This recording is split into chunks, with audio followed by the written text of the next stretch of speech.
Luke 16. And he said also unto his disciples, There was a certain rich man, which had a steward, and the same was accused unto him that he had wasted his goods.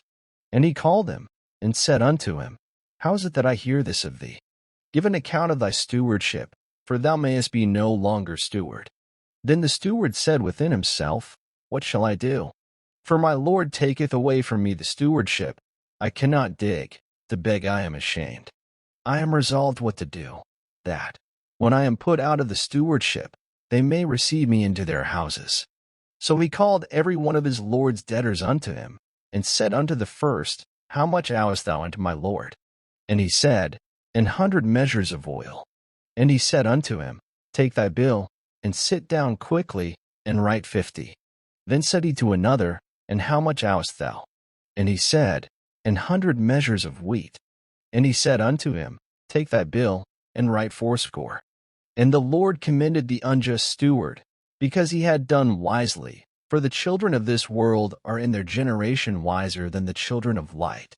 And I say unto you, Make to yourselves friends of the mammon of unrighteousness, that, when ye fail, they may receive you into everlasting habitations. He that is faithful in that which is least is faithful also in much, and he that is unjust in the least is unjust also in much. If therefore ye have not been faithful in the unrighteous mammon, who will commit to your trust the true riches? And if you have not been faithful in that which is another man's, who shall give you that which is your own?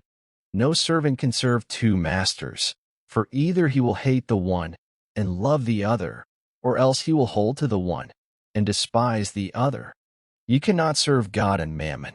And the Pharisees also, who were covetous, heard all these things, and they derided him. And he said unto them, Ye are they which justify yourselves before men, but God knoweth your hearts. For that which is highly esteemed among men is abomination in the sight of God. The law and the prophets were until John. Since that time the kingdom of God is preached, and every man presseth into it. And it is easier for heaven and earth to pass, than one tittle of the law to fail.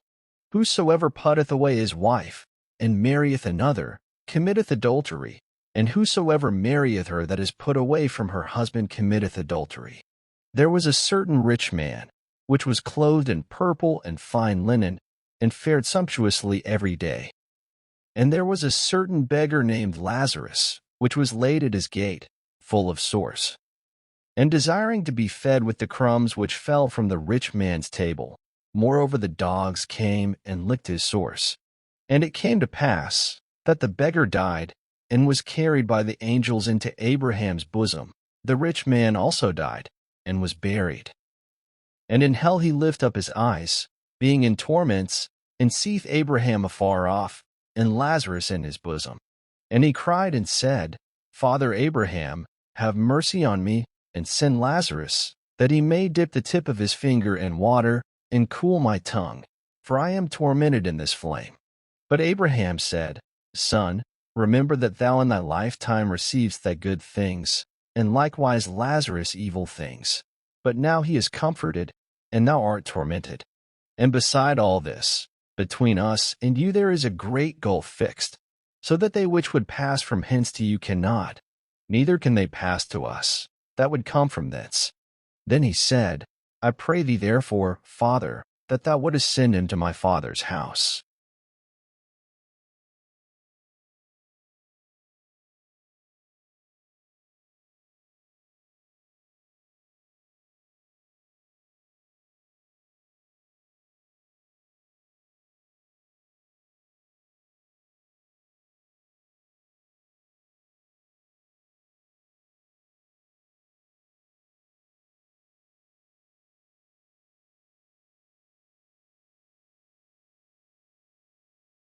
Thank you for listening.